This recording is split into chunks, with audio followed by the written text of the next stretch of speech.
Hello everyone, welcome back to my channel. So we're continuing with our patchwork here, patchwork slow stitching. So let's begin. I know a lot of people always ask, how big is my fabric landscape here? Really, it's up to you how big you want your landscape. It just really depends on the type of project that you're working on. In my case, I'm making a wallet. So to start with, I have about 8.5 inches by 11.5. So that gives me plenty of seam allowances to make a wallet that'll result into 4 inches by at least 7.5 inches. So that would be big enough for my phone to fit in. And then you probably are gonna ask me what size of needle I am using. Now, when I do my sashiko stitching, I tend to use obviously my sashiko needles, which is almost 3 inches in length. It's exactly 3 inches in length. The reason for that is this particular needle has a big eye. The sashiko thread is quite thick. It's almost equivalent to 6 strands of DMC floss. And so I need to have a bigger eye for my thread to come through. And that is why I'm using this gigantic 3 inches needle to work on my daisy stitch on this particular flower. Make sure that your eye on your needle is big enough for your specific amount of thread, type of thread that you're using. Okay, so yeah, I get a lot of that question.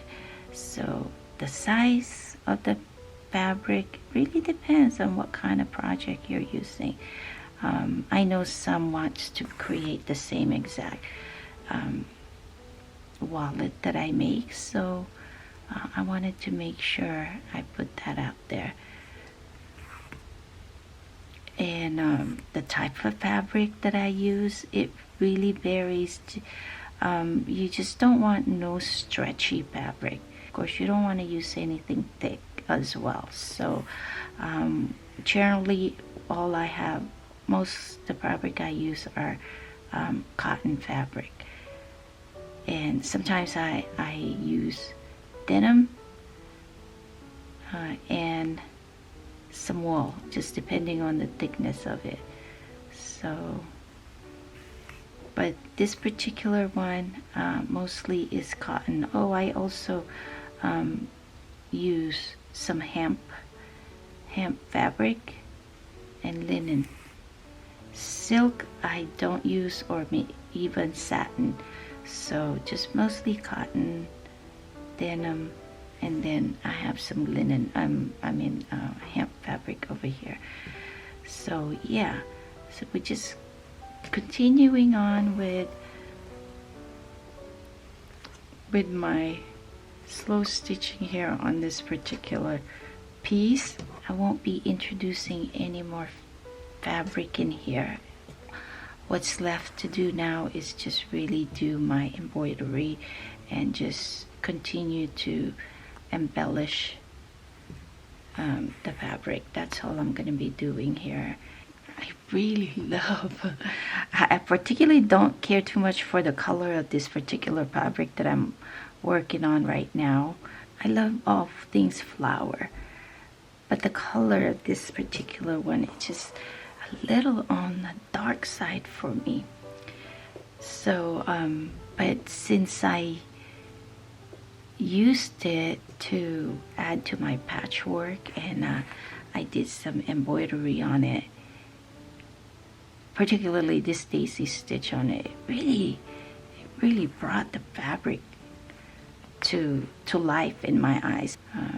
So you know, that's I find that quite interesting, because it's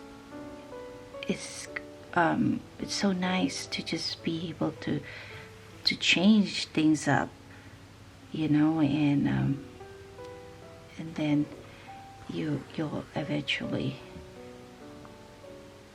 find love it again, you know, because I love it. I love using it, adding it into my patchwork and just embellishing it. Now the last time I did this, I used white as well because I really love the end result.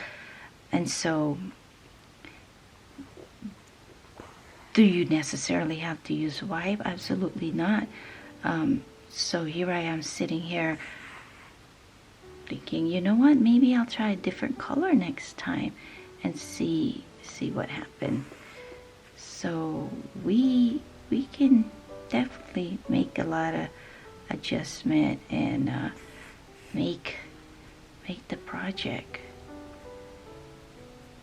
to, you know, to the way you want it to look. You can change. You don't like it, you can always just take your seam ripper and undo the stitches. So I don't know what happened here to my thread. Okay, I might want to just cut this because it's so loose and it just wants to tangle every time I pull it through.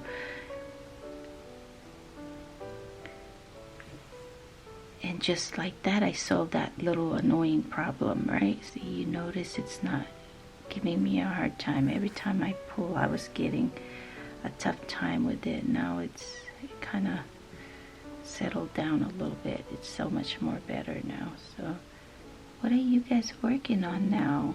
Do you guys find yourself slowing things down with your sewing, with your crafting? Next day later, I've done a little bit of progress on our project here. So I finished the flowers. They just look so nice. I really like the feel of them. It's just so pretty. So, and then I went ahead and added this guys as well. Just some straight stitches, you know, in a circle, and then some French knot. And then I did the same thing here. I'll probably do something similar in this circular images right here because that's the same, it's just different color. And then I decided to go ahead and put it in my hoop, and I don't know if you can see, there's like a little vine around this. Yeah, you can see it. There's a little vine around there, and there's, you know, minis. And so I just kind of focus on a little bit of I did some back stitching on the stems a little bit on a darker color, and then I went a little lighter on the leaves. So they're just daisy stitch, and I'm just gonna do a little bit on every stem that I did to kind of bring this blue color to another dimension here. And then I decided the leftover blue I used on the French knot here, it was just a little bit left. I decided to just do running stitch on the white line on this particular fabric. I'm not done with this fabric yet. I'm gonna do something else in there. So that's where I'm at right now. I went ahead and finished all the vertical lines on my wallet with the feather stitching, and I know I'm going to embellish this stitching a little bit more. Oh look, it looks like I could use a few more stitches over here. So but yeah, and then a little bit more blue. It's just really tiny piece of fabric here, and I just kind of did the seed stitches there. So that's what I tend to do with my little leftover thread. So that's where I'm at. Forgot to tell you guys that when I was trying to explain things, but the main reason is because that rocking motion that I do when I do my running stitches with sashiko, and of course the eye having to be so big. So but here I am just using regular embroidery needle here with 2 strands of DMC floss, and I'm just kind of randomly attaching some daisy stitch on this particular fabric here. So I just kind of want to bring you along just to show you the progress. I'm sure you guys can do all the slow stitching. I think a lot of us are looking for more of a technique and some ideas, or perhaps maybe some of us need a little bit of a inspiration. So I hope that my video is able to do that for some of you guys. It's different all the time, you all. It's different all the time, and that's what makes the process beautiful, beautiful. So I truly enjoy it. Majority of my sewing this year so far is my slow stitching, because I really enjoy it. The result is just different all the time, and it's just fascinating for me, you know. And it's crazy how I feel like I said this before too, I feel like I'm painting with threads. It's so much fun, don't you think? It's so much fun to play around with all kinds of materials. We have so much different kinds of fabric available, and the colors is just endless, right? So it's just so much fun. I hope I'm able to help you out a little bit here on the dimension and the type of needle I use and why I use them. I'll continue to bring you along as I make some progress, okay? So for now, I'll go ahead and say goodbye. And of course, always I want to say thank you to all my new subscribers, to all of you that watches my video, and to for commenting. And I want to welcome all the new friends we have. Thank you so much. I appreciate you giving me a little bit of your time each day. So all right, with that said, I will let you all go. Have a wonderful weekend. All right, take care, everybody.